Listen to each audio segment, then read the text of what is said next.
Okay, hi everyone. Okay, welcome to the what's it called presentation. So my name is David Ekioto, and the teacher's name is Miss Garrett. So today I'm gonna talk to you about my presentation and my topic. What if the Navy SEALs did not kill Osama bin Laden? Let's start it off. Who was Osama bin Laden? Osama bin Laden was born on March 10th, 1975 in Riyadh or I don't know how to say Riyadh in Saudi Arabia, and he died on May 2nd, 2011 in Abu Tabad, which is a city in Pakistan. And first, before I started this whole thing, I didn't know how many siblings he had. Like, just guess how many siblings he had. One, two, could be any. But before, I guess he had like only five, six siblings. That was my guess. But after researching, I found out he was the 17th child out of 52 children. It's probably more right now, because maybe probably more. Yeah, he was born to Mohammed bin Laden, and that was his father. He was a wealthy construction businessman. So Osama bin Laden was already born into wealth. Yeah, and then basically the information was I found this information from like FBI website, something like that. FBI website. And it basically talked about it. I think I put the website down in the citations, but yeah. As a young guy, he went to Oxford University for an English course. And if you don't know what Oxford University is, Oxford University is is a very prestigious school. If you don't know the rankings already, the ranking it's Oxford University is it's literally the first in all the universities. So like in the world, it's the best university to go to, and it's in England, UK, United Kingdom. And after he yeah, he went there. He went to Oxford University, England, in 1971. After he attended it, he went to a Saudi Arabia school, university. I think it's called King Abdulaziz University. Yeah, in Saudi Arabia, where he studied or he majored in economics and business administration. But allegedly, because I found this information off. I think it was Wikipedia. I don't know where I found it. I probably Googled it. Yeah, I saw, and they said he got a degree in civil engineering. Reason why I said allegedly, because I don't know if this thing is 100% factual. So yeah. So yeah. After that, he became the leader and founder of Al Qaeda. If you don't know what or yeah, if you don't know who or what Al Qaeda is, Al Qaeda is a terrorist group or terrorist organization that they're still active today, and like they're less active than other times, but they're still active. They basically plot on numerous countries. They're active in several countries. They conduct like multiple different attacks. They they're in countries like or them or their affiliates. They're in countries like what's it called? Mali, Somalia, Yemen, I think Egypt, Niger, Burkina Faso, and Syria.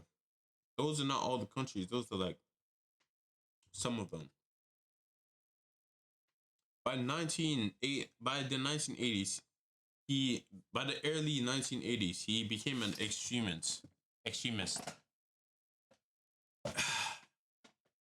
in which was kind of due to the Soviet Union, or if you don't know what Soviet Union or Russia invading Afghanistan, and he saw that as like a direct like attack on Muslims. Second reason why he became a thing was jihad ideology. So like if you don't know what jihad is, a jihad is like a fight against people who are against Islam, something like that. Fight against people who haters of Islam, something like that. And another reason why. Let me continue. The what's called jihad ideology. Yeah, it basically means violence should be used against. No, violence should be used to defend Islam or Muslims. So like basically fighting back against people who are trying to oppress you. And another reason is because like the Saudi government use United States troops instead of like going to recruit people of the country. They use out like different source to basically fight in the Gulf War, which is the United States, using U.S. soldiers for protection instead of using his connections during the Gulf War. Yeah. So he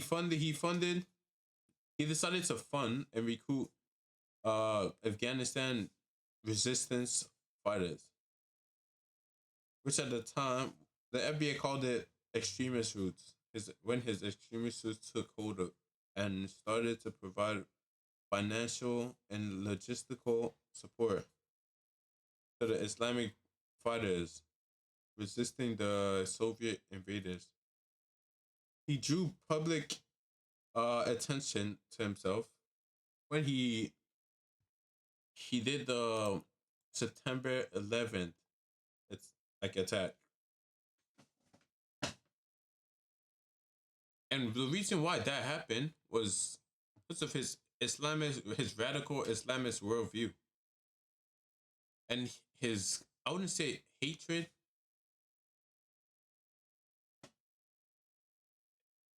somewhat. He didn't like the United States, that too. With them basically putting their hands in, I'm basically using, that's not an analogy. With them basically putting their hands in something that doesn't concern them. Saudi Arabia, what's it called, allowing the U.S. troops to stay on their land. He basically was mad about that. So what are the causes of what were the causes of the event and why did it happen? Except for his Islamic views, honestly, he saw that the United States is vulnerable, basically to overreacting, basically saying that he sees how that the United States overreact too much. And in what's it called? In one of his article, it said it was like a letter to the what's it called? American people, and this is it on the right. Yeah, this is it. It's basically like the translated on the left. My. This is basically like the translated version. So I'll read this to you. Okay, so I speak to you about the subject of the ongoing war between you and us, even though the consensus of your wise thinkers and other is that your time of the fee will come. Compassion for the women, children who are being unjustly killed, wounded, and displaced in Iraq, Afghanistan, Pakistan motivates me to speak to you. First of all, I would like to say Your war with us is the longest is the longest war in your history and the most expensive for you financially. As for us, we see it as being only halfway finished. Only halfway finished. If you were to ask your wise thinkers, they will tell you that there is no way to win it because the indications are against it. How will you win a war whose leaders are pessimistic and whose soldiers are committing suicide? If fear enters the heart of a man, winning a war becomes impossible. How will you win a war whose cost is like a hurricane blowing violently to your economy and and weakening the dollar? The Bush administration got you into these wars on the premise that they were vital to your security. He promised that it will be a quick war, one within 6 days or 6 weeks. However, 6 years has passed, and they still promising you victory and not achieving it. Then Obama came and delayed the withdrawal. He promised that he promised you by 16 months, which 16 months is like a year and like 4 months. Yeah, 16 months.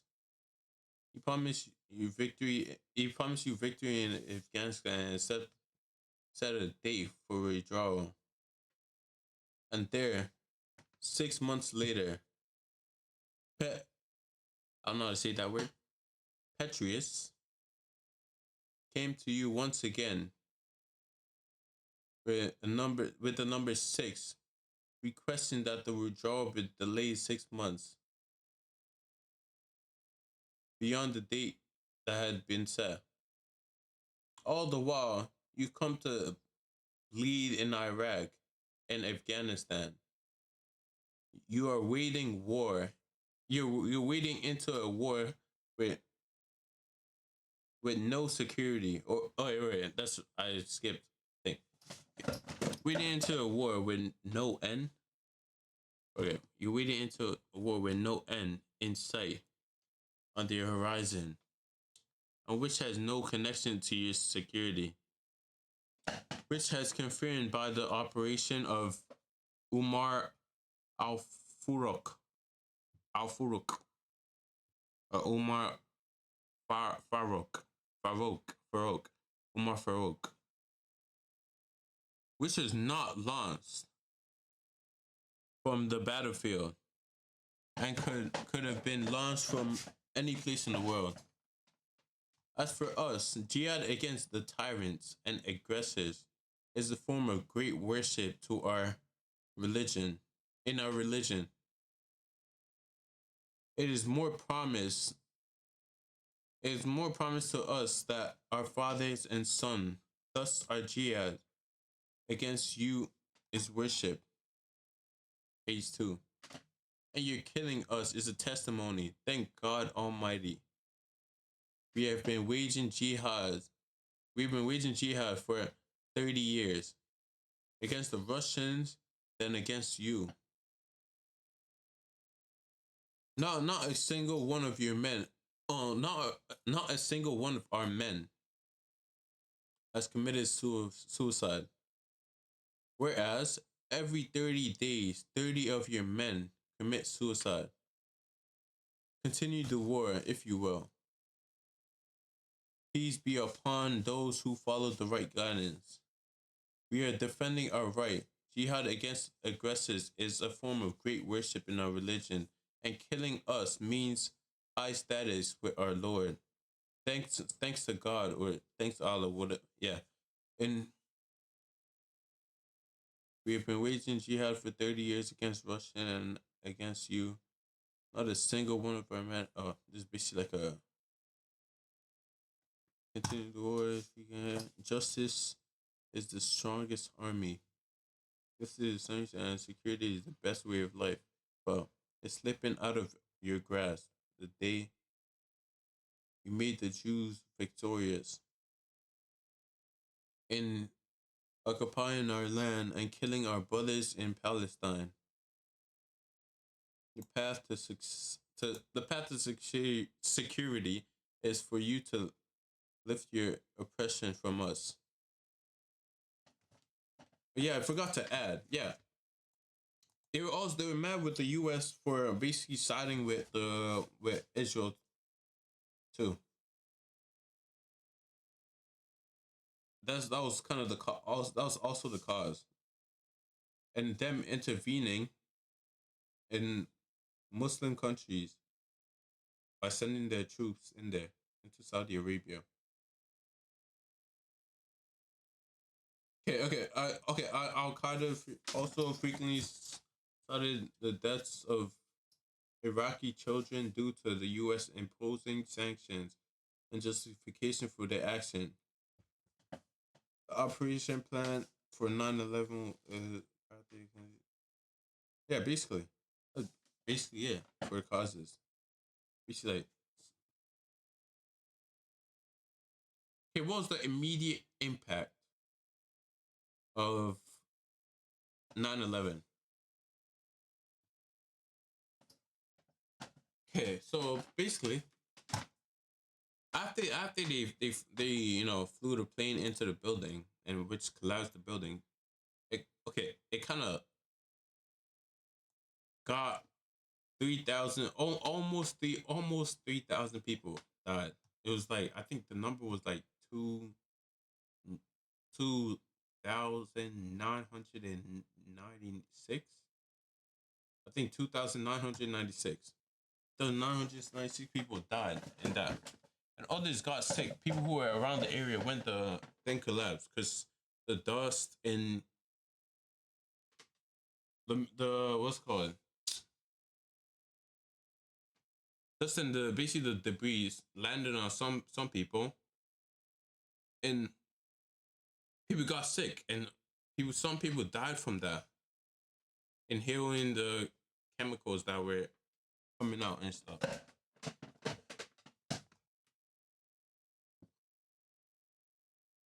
That's one of them. It kind of lost, basically caused like jobs for people. But the World Trade Center was a place where a lot of people worked and stuff. People worked there. Cost it's kind of cost. It even cost what's called New York. Like I heard it was like 30 billion. I don't think it's 30 billion. Like around there, 3 billion maybe, just to remove all in damages. Nothing that much. Let me see. Where am I? Am I short term? A significant effect. Yeah, 3,000 lives of and 343 firefighters, paramedics, police was in there. Caused them like they were trying to save other people.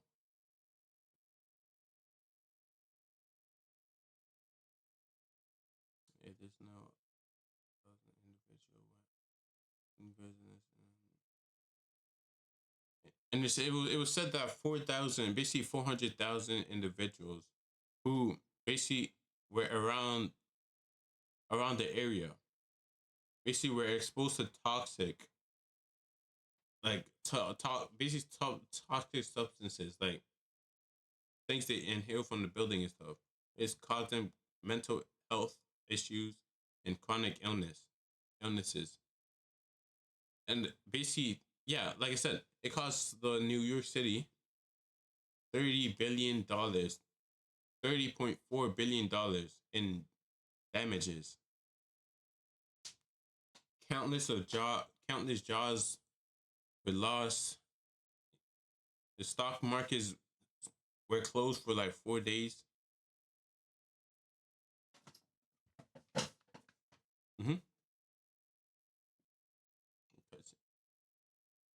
it kind of caused the United States to kind of improve their what's it called? Improve their what's it called? Security and stuff. Cause people emotional harm because like their family members, some of their family members lived in no, lived around the area. One, worked in that same building, so like they were probably worried about if their family passed away and stuff, which is kind of sad.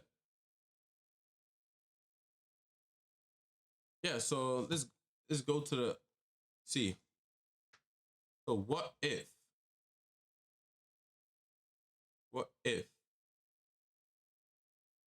Bin Laden was never killed by the U.S. military or U.S. Navy SEALs? Personally, okay, not even okay. What happened in like short term? Yeah, Al Qaeda will attempt to plot on other countries like U.S. and they're gonna see Osama as like their victorious leader, or something like that, and him they're gonna see him as like I wouldn't say unstoppable, invincible, something like that. Yeah, because like he didn't die to Navy SEALs and stuff. Team is victorious, and Osama was gonna keep recruiting, more people to join, and which will cause more, and he will plan more things like 9/11, which will basically cause more fear for the people of the United States. He's gonna attempt to plot against countries like that he basically despises, doesn't like, gonna plot against them.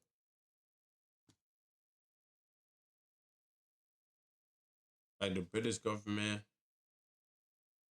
Jews, or Israel, India.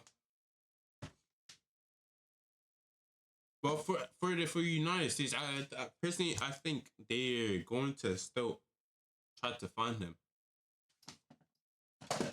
Even if they don't, the Navy SEALs did not kill him. They'll still try to find him, and when they find him, they'll probably give him like the death penalty. That's just my thing. I think they're gonna give him death penalty. I want to see life in prison. They'll probably execute him still. Which they did with the Navy SEALs, but like maybe they get a military would kill him instead. Because it's what if the Navy SEALs doesn't kill him? They will probably capture him, send him to like some jail, and maybe like faking like he killed himself or something. I know that's not like 100%, but like somewhat. What's the long term? The Western world will basically upgrade their defenses. They'll like airports, borders. They're gonna be more stricter than they are today. So people, it's gonna be. You saw how easy it was. Kind of, I wouldn't say easy for the 19 hijackers to just hijack the plane. They're gonna create like more security measures, so that thing does not happen again. Things like that will not happen again. Yeah.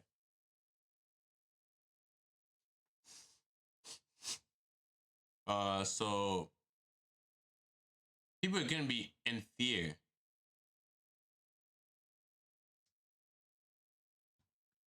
People are gonna be in fear, and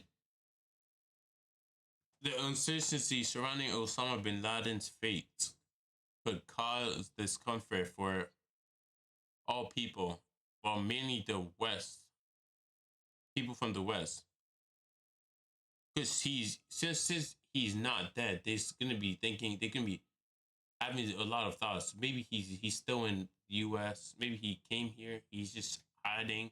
This that. Maybe he's planning again. People are gonna be creating thoughts in their head to basically what's the word I want to use? To basically, they're trying to come up with things that'll basically make them. I don't know exactly what I'm trying to say. I'll just skip that. Let's skip what I said. Okay.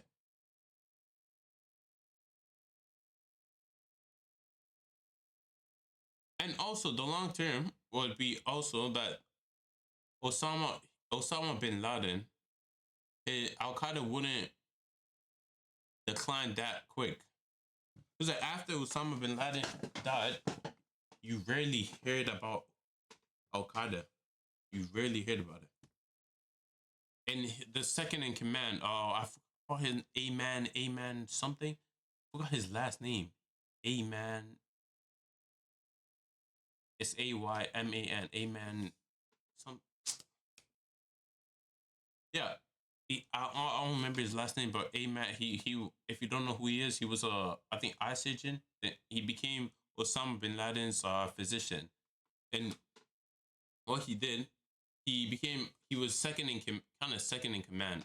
You know how like people have like presidents and vice president. He was basically like the vice president of Al Qaeda. It's his group merged with.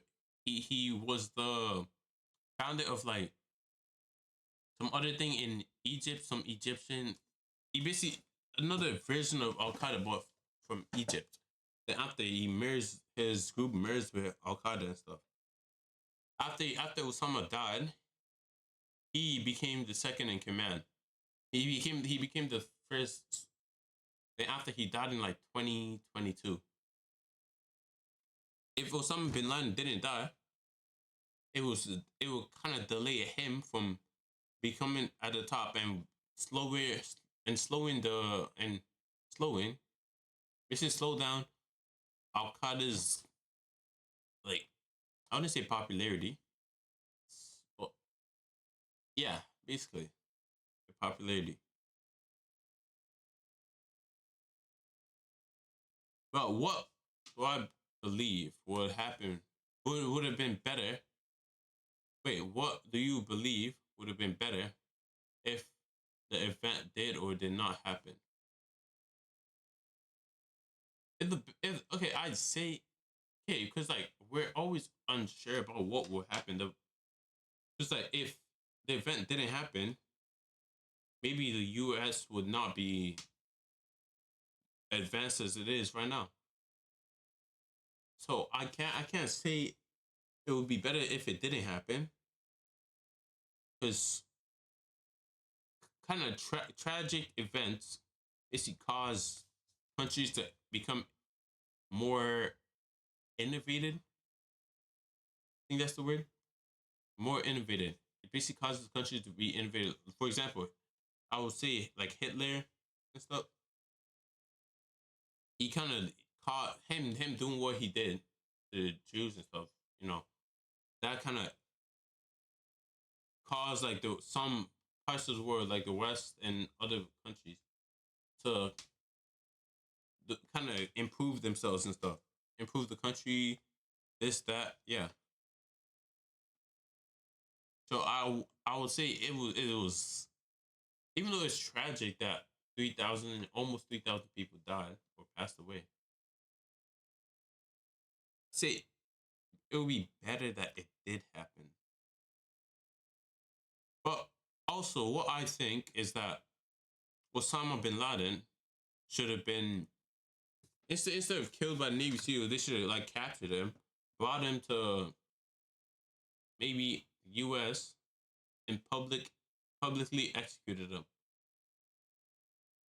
I'll say that because like it's gonna basically relieve the fear and show that the U.S. is strong and stuff. It's still strong, and they still have whatever they always had. And it could basically remove the willpower of what's it called people of Al Qaeda. Some of them, but there's a downside though, because like they literally said that what's it called in the document them dying is like a victory. It's like they're going to heaven afterwards. That's what they believe. I think it was, he said it like somewhere in his letter to the American people. Said it some. You see, like I think around here.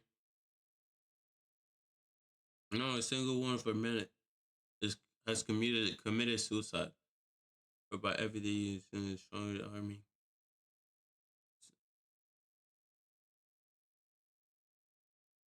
Said something about like basically them dying is like they're going to heaven.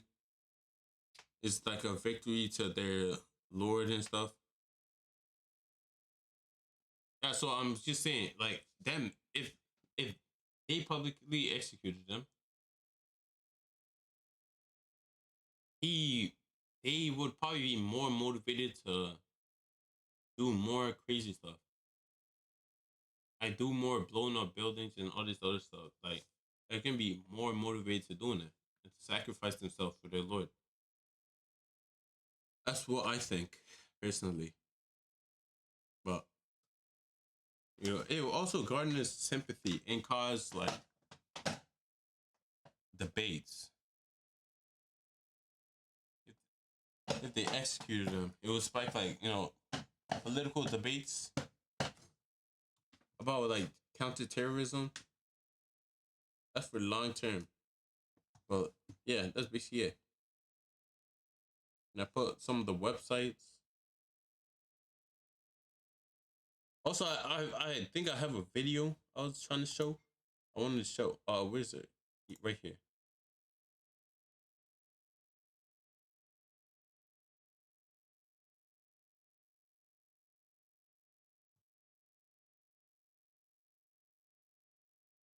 You have declared a jihad against the.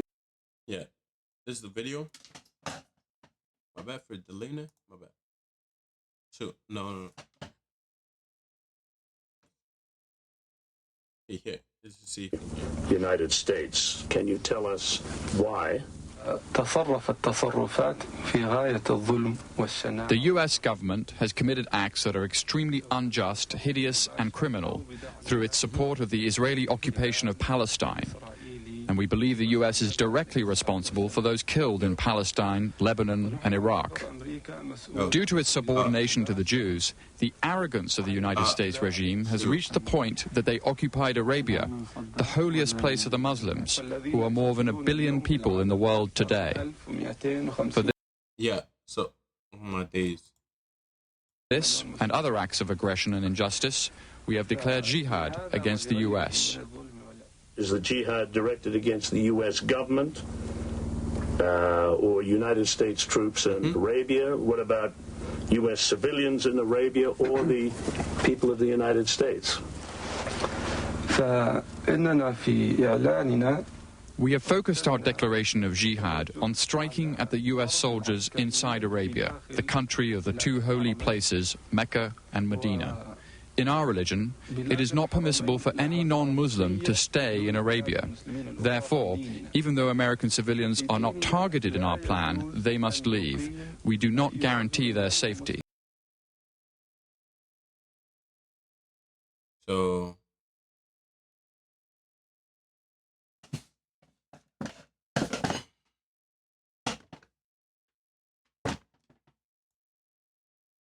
that's basically it.